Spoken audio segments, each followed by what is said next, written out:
Today I'm going to be busy transplanting some rhubarb. These are Glaskin's perpetual rhubarb. They've been here, I started these from seeds 3 years ago, and they've been here since that time. But they're not really doing well, and they don't like this soil, which has been staying too moist. As you can see, there's even mushrooms growing there. But they need to be moved out of this environment and into an area where the roots can be dry. So I'm going to dig these today and transplant them, and I'll shut off this video for a second and move up to the area where they're going to be transplanted.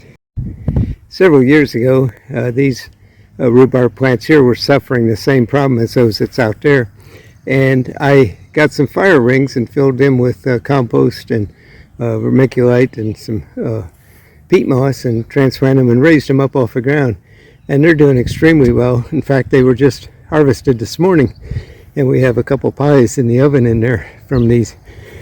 Yesterday, I went over to Rural King Farm Store, and I got 3 new fire rings. And yesterday, I dug down to the soil level and put these fire rings in, and I put 1/2-inch hardware cloth underneath the fire rings so that gophers can't come up into the fire rings.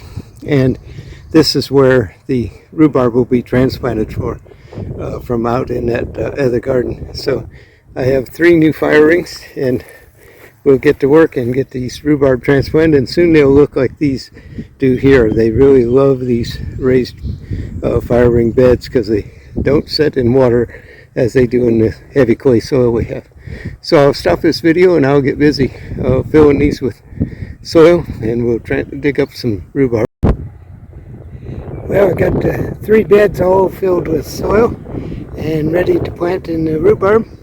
So they're watered in. I soaked them real good with water, and I'm going to let them set overnight and let the soil settle. And then tomorrow evening I'll go out and dig the 3 rhubarb and bring them up here and get them planted, and we'll be ready to go. So today we're going to dig the rhubarb and get it transplanted up into the new fire ring raised beds we got up there. Got 3 plants here, and we're going to get all 3 of them dug, and we're going to get them moved up there.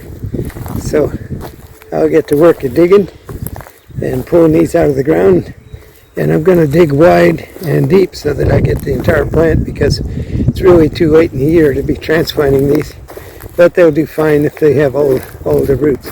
So I'll stop the video here and start digging. The 3 plants are dug up. They're nice and healthy roots, so I think they're going to do fine after it's transplanted. One's kind of small. It's been stunted ever since it was planted, but I think it'll really take off now. So here's their future homes, and it won't be long that they'll be in here. And then I'll be back to take a picture of them after they're transplanted.